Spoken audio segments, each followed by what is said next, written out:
views and opinions expressed in this program are those of the participants and do not necessarily reflect the views of BronxNet or the program underwriters.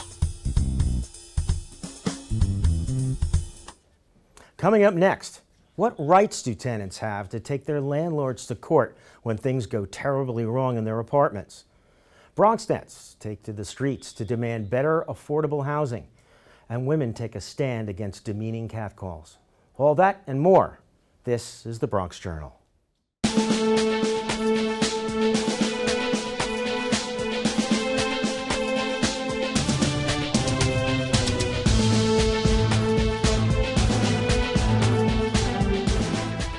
Hello and welcome to the Bronx Journal. I'm Jim Carney.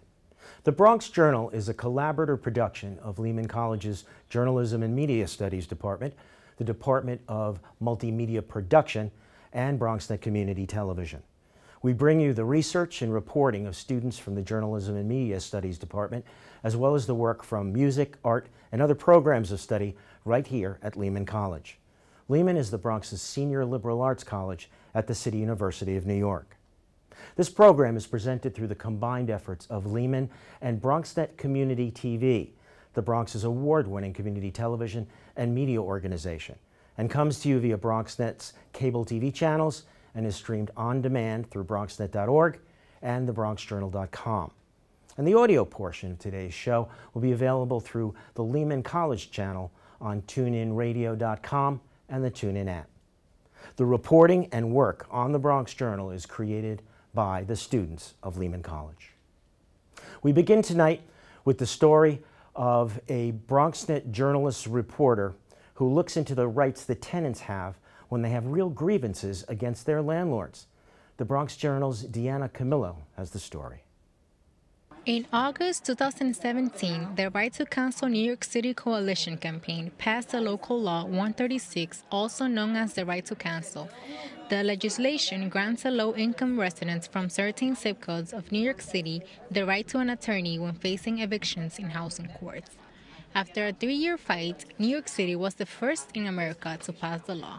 The Right to Counsel grew out of a campaign that we started in January of 2012 here at the Community Actions for Safe Apartment CASA site at 35 Marcy Place. Early in 2012, when we took the vote here at one of our meetings, Housing Court Campaign won by one vote. That's how tight that voting process was. In March 2013, the coalition gathered a report known as Tipping the Scale, which showed how tenants were affected when going into housing court without legal representation. When I was taken to court in January of 2010, I thought I was going to get appointed an attorney as I would in criminal court, and that wasn't the case. What I was told was a pro se. I had to go home and look up what's a pro se tenant. Pro se tenant meant someone that didn't have a landlord, an attorney appointed to them to help dispute the case with the landlord's attorney. Rivera shares her experience of what was like facing an eviction in housing court prior to the passage of the Right to Counsel law. When you went to housing court, you're on your own. You have a piece of paper that you're given that you have to report 5 days in advance. It's called the Notice of Petition. It's a white card. You have to go to a certain window, but no one's there to help you, to give you information, to give you a brochure. We needed the tenants' voices to be heard, that in fact, we needed legal representation in housing court if we were to stop eviction, reduce eviction, and stop displacing tenants who live not only in the Bronx, but to live citywide. Raven Durantes, manager attorney at the Urban Justice Center, states that as one of the legal service providers, they create their own system. The overwhelming number of eviction cases are often due to late payment of rent. Leaning on the side of non-payments. We see a lot more non-payments for obvious reasons. These are low-income populations, so it's a lot easier for a landlord to bring somebody to court based off of the fact that someone was late a couple months. Maybe people fall on hard times. Many people in New York, even if you're not low-income, are living paycheck to paycheck. So it is very conceivable that the minute a child gets sick, somebody winds up in the hospital, whatever the case may be, you're going to fall behind on rent. And these populations are very vulnerable to eviction proceedings because the real estate is very valuable and it's ripe for gentrification right now. Although every zip code is not included, Tenant leaders from the Northwest Bronx Community Clergy and Coalition still encourage residents outside of the area to reach out to local tenant rights groups, since they can potentially improve their housing conditions outside the law. We also do a little announcement, and we let people know if you are in one of 4 zip codes: 10462, 10468, 10467, 10457. If you're in one of those zip codes, you have access to our free legal services, and we let people know that they have to come and fill out an intake with us. We do the intake process with them on site. The others will come year by year. As I mentioned, it's a 5-year plan. What I'm hearing and what my understanding is initially was that we needed an implementation period. The implementation is a 5-year period that by 2022, all zip codes would have the right to counsel. According to the key findings outside of a report entitled New York City Right to Counsel, First-Year Results and Potential for Expansion, statistics have proved that this law is in fact responsible for more than 60% of the overall decline in evictions in New York City. This law hopes to change the lives of New York City tenants by keeping their families home and preventing homelessness. This is Diana Camillo reporting for BronxNet. Thank you, Diana. For more information on tenants' rights and other housing issues, be sure to check out thebronxjournal.com. Well, when we return, we're going to take a look at some of the serious damage that a simple thing like catcalling can do. And a safe and affordable place to live in New York City is a basic right. Tenants take to the streets to demand that affordable housing right when we go to this break. But first, let's take a look at some special art that was created at the Lehman College Art Gallery called Mediums of Exchange. It features the unlikely subject of currency, different types of money, presented in unusual images. The Bronx Journal photojournalism team trained their lenses on the exhibit, and here's what they saw. Stay with us.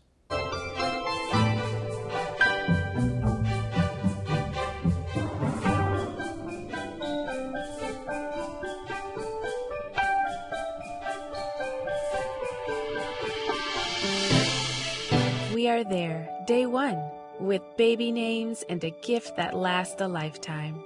We are there as you grow, protecting you and those you love. And we are there as you start your next chapter. We are with you through life's journey. We are Social Security, securing today and tomorrow. Get to know us at socialsecurity.gov. This video produced at U.S. taxpayer expense. You think getting dumped by text is harsh? Try getting dumped by a tennis ball. My ex-owner drove me out to the woods, yelled fetch, and by the time I brought the ball back, he was gone. Yeah, I was pissed. But the folks at the shelter helped me let go of my anger. I learned coping skills, like taking it to the hole. Boom! Now I'm ready to fetch again. But how about I throw and you run and get it? Welcome back to the Bronx Journal, a production of the Journalism and Media Studies program at Lehman College and BronxNet. I'm Jim Carney. Just about every woman who's walked down a city street has experienced it. At a minimum, it's annoying, but it actually is a serious form of sexual harassment, and it happens every day all around us. The Bronx Journal's Tiffany Vargas is joined by a guest who's taking a stand and a piece of chalk to fight back against catcalling. Tiffany? Okay, Sophie, so how long have you been passionate about the topic of street harassment?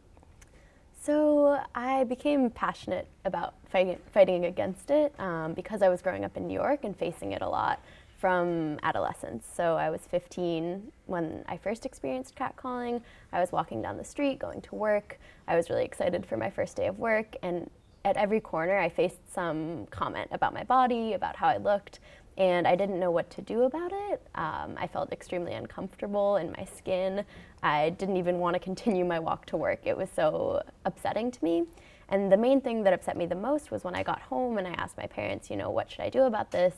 They both said, just ignore it. And my dad even said, you should dress down to not draw as much attention to yourself. So I became passionate about fighting it because I felt that the people who were facing street harassment were being told to change their behavior rather than focusing on the behavior of the harasser. So what sparked the creation of Catcalls of NYC? So I started Catcalls of NYC for a writing class my freshman year at college. And the assignment was just to immerse ourselves in something. So I was already really passionate about fighting against it because it had been something that had made me uncomfortable for so long. So I decided this project was a good way to start immersing myself in it and actually collecting the comments that were said to me, said to friends, and said to strangers, and actually writing them down in the public spaces on the street where they were being said, to have people who weren't experiencing harassment actually read what was being said to other people on the street. So I know you tend to get submissions from girls and women of all ages, but I think what's most shocking is the ones from minors in particular. So what's it like getting submissions from such young girls? It's really upsetting to get submissions from young girls because they feel, I think, how a lot of us felt when we first got catcalled, really confused and like somehow the behavior is their fault, somehow they're provoking these comments. So I think that's the most upsetting thing. But at the same time, it makes me feel really good that I can respond to them and say, this isn't your fault at all. You are doing nothing to provoke these comments. This is something that happens, unfortunately. And it's something we should all be fighting against together so that you can be more comfortable walking down the street. Is there a certain submission that's stuck with you?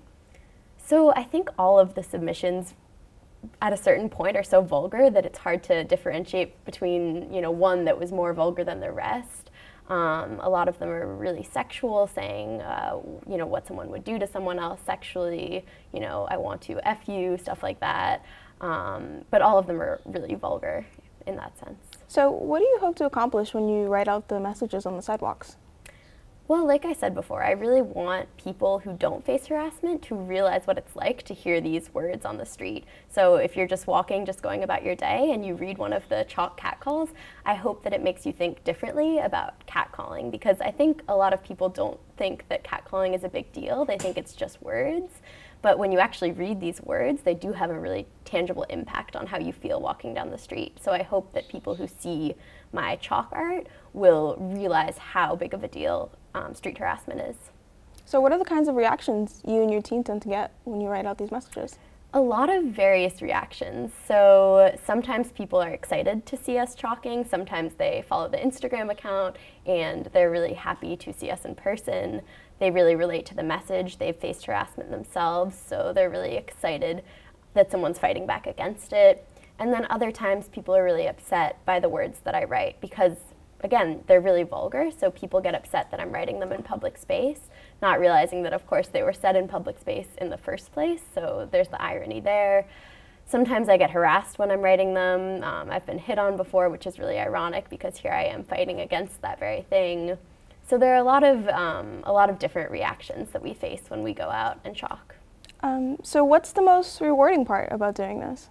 The most rewarding part is when people message me and tell me their story, and then they say thank you so much for letting me tell my story and for listening to me, because oftentimes they haven't actually had anyone to tell, or when they do tell someone they trust in their life, the adult may tell them it's not a big deal, it has something to do with the way you're dressed or stuff like that. So having a place to tell their story and having someone who listens to them without judgment, I think is really important for them, and that's been the most impactful part of running the project for me. So how has it evolved since the beginning?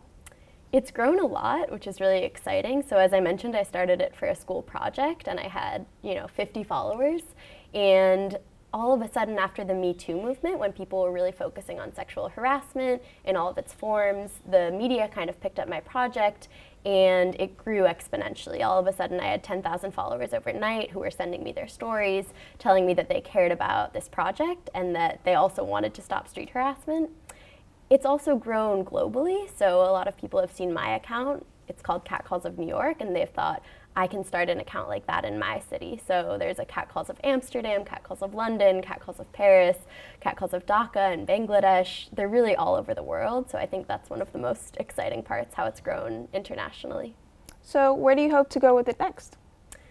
I just want it to keep growing. I want it to keep growing both in New York. I've been getting a lot of people to help me chalk. At first it was just me, and now there are 5 of us chalking all around different parts of New York. But I also want it to continue to grow internationally. I really want it to spark a dialogue in different places about why is catcalling so bad? Why are these words so harmful? And how can we kind of come together and stop this behavior all around the world? So why do you think it's such a problem in our society? Why do I think catcalling is such a problem in our society? Well, the main thing is that it just targets certain people just for being out on the street. It sexualizes them, it objectifies them. It doesn't let people just go to work, go to school. It makes them feel uncomfortable in public space, which is a huge deal because everyone should be able to walk down the street and feel comfortable and safe. Why do you think more people should be talking about this? Like I said, I think a lot of people don't take it seriously, and I think for a long time it's been kind of normalized and ignored. So I think people should take it seriously because it has this big effect, because people are feeling uncomfortable in public spaces. So what do you think it would take in order for it to stop or to lessen? Well, I think that the progress I've made so far with my account is actually tangible because not only, as I mentioned, are people thanking me for doing what I do because it's allowed them to share their story, I also have men who say, wow, I hadn't really thought about this. How can I help? How can I step in and help victims of harassment feel more safe on the streets? So stuff like that, getting active bystanders involved in the process, so if they see something happening, they can intervene and say, hey, don't say that, that's not cool. I think that's a big way to help stop it. Okay. Well, thank you so much for speaking with us today. I very much appreciate it, and I think this is definitely a topic that more people should take seriously and talk about. Great, thanks so much. Thank you, Tiffany. When we return, adequate and affordable housing has always been a major problem in New York. After the break, we'll take a look at new developments, how local lawmakers are responding or not responding to the growing crisis. As we go to the break, once again, here are more images of money in unexpected shapes and forms captured at the Lehman College Gallery. Stay with us.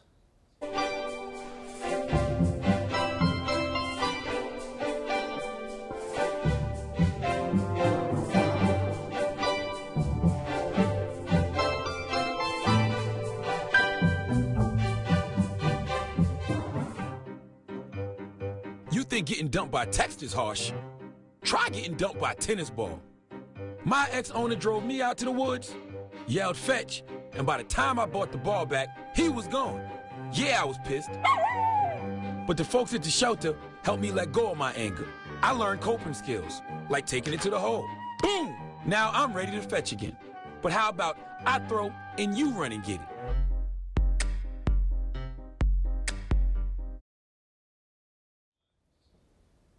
Welcome back to the Bronx Journal, a production of the Journalism and Media Studies program at Lehman College and BronxNet. Adequate and affordable housing has always been a major problem in New York City.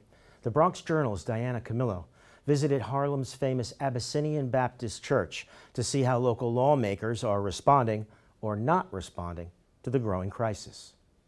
Hundreds of tenants from all over New York City gather at the Abyssinian Baptist Church in Harlem for the Moral March for Housing rally on April 11th. They are demanding affordable housing, universal rent control, and laws that protect tenants' rights against eviction. Housing advocates and tenants are aiming to improve and expand their rights with 9 bill proposals on rent stabilization. This year, with the new Democratic Senate, we believe that this is the opportunity of a lifetime to get this done. It's now or never. It's do or die. Our demands are, first of all, that they fix rent regulation. There are loopholes in the rent laws that cause escalation of rents, like vacancy bonuses, MCIs, IAIs, and preferential rents. We want all those things fixed. We also want a fix to rent control for rent control tenants. Tenants are counting on elected officials to support their bills. New York City Council Corey Johnson and New York City Public Advocate Jermaine Williams were at the Harlem rally to let the tenants know that they can count on their support and their presence at every stage of the process. The tenants' goal is to get the attention of Governor Andrew Cuomo and the votes of all elected officials. El oficial electo que no vote por estas leyes, se le va a hacer público sus nombres, la lista de personas y cuáles eran las leyes que apoyaban, que han apoyado, ¿ok? Nosotros vamos a saber ¿ok? Y vamos a darle un voto de castigo. Coalitions of tenants groups across the city are joining forces and strategizing together to challenge rent regulations, and they are determined to make a change with their living conditions. I am retired on a fixed income, and I live in fear because once my rent goes up and up and up, I won't be able to live with. So I am very active in all these coalition, New York, all of them. We are together. We are really fed up of all these abuses of landlord, and nothing is being done. The fight for housing justice does not end here. Tenants vow to continue to come together to challenge landlords, rent increases, and preferential rent control. They will be going to Albany on May 14th to support the passage of stronger rent laws along with housing advocates and council members. This is Diana Camillo reporting for BronxNet. Thank you, Diana. For more information on housing issues, visit thebronxjournal.com. When we come back, we'll preview a special report on social media and its effect on young people. All that when the Bronx Journal returns. Maybe you can make retirement happen.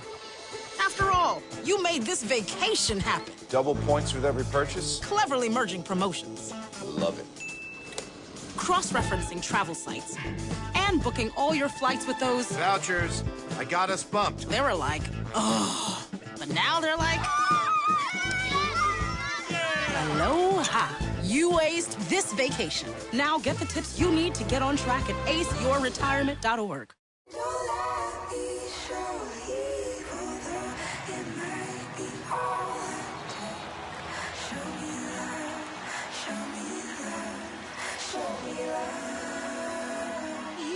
I got a creak in my neck, limp in my step, cramping in my muscles every time I try to flex.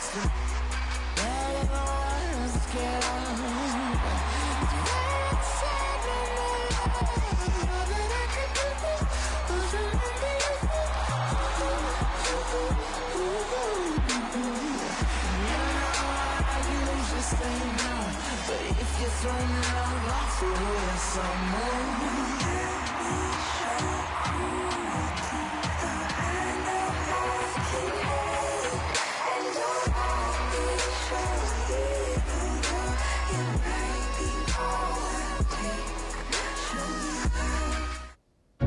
Welcome back to the Bronx Journal. I'm Jim Carney.